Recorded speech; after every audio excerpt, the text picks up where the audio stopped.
Chance পেলেই একটা বিএনপিকে গুতা মারে।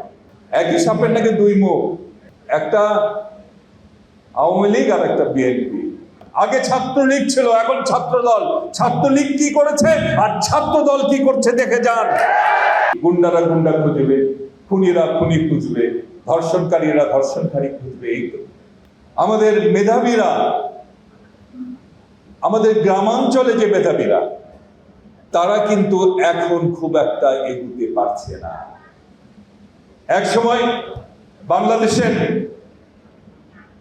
বেশিরভাগ সেক্রেটারি খোঁজ নিলে দেখা যাচ্ছে যে সচিবালয়ে তারা গ্রাম থেকে এসেছে। বড় বড় অফিসার তারা বেশিরভাগই গ্রাম থেকে এসেছে। বড় বড় কবি, সাহিত্যিক, পলিটিশিয়ান তারা সবাই গ্রাম থেকে এসেছে। বড় বড় ডাক্তার, ইঞ্জিনিয়ার তারা সবাই গ্রাম থেকে এসেছে।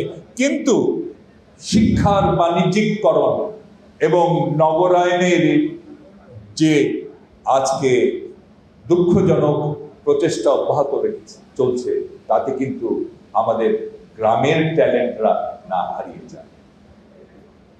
তাই জাতীয়তাবাদী ছাত্র দলকে বলবো, প্রতিটি ক্ষেত্রে, বিশেষ করে গ্রামের দিকে, বিশেষ করে আমাদের জেলাগুলোতে যারা একটু পশ্চাৎপদ, সেদিকে নজর দিয়ে সেখান থেকে প্রতিভাবান ছেলে মেয়েদের আমাদের বের করে আনতে হবে এবং তাদের এগিয়ে দিতে হবে।